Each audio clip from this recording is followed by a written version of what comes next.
ಭೀಷ್ಮ ಧೃತರಾಷ್ಟ್ರ ಪಾಂಡು ವ್ಯಾಸರನ್ನ ತನ್ನ ಸ್ವಂತ ಮಕ್ಕಳ ಥರ ನೋಡ್ಕೊತಾನೆ. ಅವರಿಗೆ ಎಲ್ಲ ಥರ ವಿದ್ಯೆನೂ ಕಲಿಸ್ತಾನೆ. ವ್ಯಾಸ ಕೊಟ್ಟಿರೋ ವರದಿಂದ ಧೃತರಾಷ್ಟ್ರನಿಗೆ ಕಣ್ಣಿಲ್ದೇ ಇದ್ರೂ 100 ಆನೆಗಳ ಬಲ ಇರುತ್ತೆ. ಪಾಂಡುರಾಜು ಧನುರ್ವಿದ್ಯೆಯಲ್ಲಿ ವೀರನಾಗ್ತಾನೆ. ವಿದುರ ಏನೋ ಪೊಲಿಟಿಕಲ್ ಮತ್ತು ಅಡ್ಮಿನಿಸ್ಟ್ರೇಟಿವ್ ಮ್ಯಾಟರ್ಸಲ್ಲಿ ಟಾಪರ್ ಆಗ್ತಾನೆ. ಈ ಮೂವರಲ್ಲಿ ಧೃತರಾಷ್ಟ್ರನಿಗೆ ರಾಜ ಆಗೋ ಎಲ್ಲ ಕೆಪಾಬಿಲಿಟೀಸ್ ಇದೆ. ಆದರೆ ಕಣ್ಣಿಲ್ಲ ಅಂತ ಪಾಂಡು ರಾಜ ಆಗ್ತಾನೆ ಹಸ್ತಿನಾಪುರಕ್ಕೆ.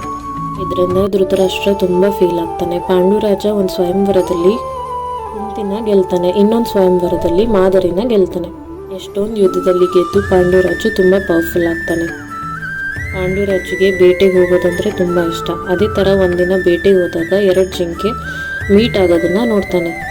ಅದನ್ನು ಜಿಂಕೆಗಳು ಅಂದ್ಕೊಂಡು ಅದ್ರ ಮೇಲೆ ಬಾಣ ಹಾಕ್ತಾನೆ. ಆದರೆ ಅದು ಋಷಿ ಕಿಂಗ್ಡಮ್ ಮತ್ತು ಅವನ ಹೆಂಡತಿ. ಪಾಂಡುರಾಜು ಭಯದಲ್ಲಿ ಮೊಣಕಾಲ ಮೇಲೆ ಕೂತ್ಕೊಂಡು ಕ್ಷಮೆ ಯಾಚಿಸ್ತಾನೆ. ನಾನು ಜಿಂಕೆ ಅಂದ್ಕೊಂಡು ಬಾಣ ಬಿಟ್ಟೆ ಅಂತ ಹೇಳ್ತಾನೆ.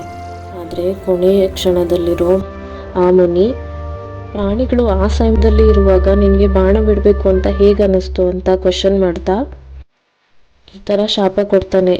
ನೀನು ನಿನ್ನ ಹೆಂಡತಿರ ಜೊತೆ ಬೆರೆತ್ರೆ ನನಗಾಗಿದ್ದೆ ನಿನಗಾಗುತ್ತೆ, ನಿನ್ನ ಪ್ರಾಣ ಹೋಗುತ್ತೆ ಅನ್ನೋ ಥರ ಶಾಪ ಕೊಡ್ತಾನೆ. ಅಯ್ಯೋ, ಮತ್ತೆ ಪಾಂಡವರು ಹೇಗೆ ಹುಟ್ತಾರೆ? ಮೇಲೆ ತನ್ನ ರಾಜ್ಯವನ್ನ ಅಣ್ಣನಾದ ಧೃತರಾಷ್ಟ್ರನಿಗೆ ಬಿಟ್ಕೊಟ್ಟು ಹೆಂಡತಿರ ಜೊತೆ ವನವಾಸಕ್ಕೆ ಹೊರಟೋಗ್ತಾನೆ. ದೇವತೆಗಳ ಹತ್ರ ತುಂಬಾನೇ ಕ್ಷಮಾಪಣೆ ಕೇಳ್ಕೊಂತ ತುಂಬಾ ವರ್ಷ ಇರ್ತಾನೆ. ಆದರೆ ಯಾವುದೇ ರೀತಿಯಾದ ಯೂಸ್ ಇರಲ್ಲ.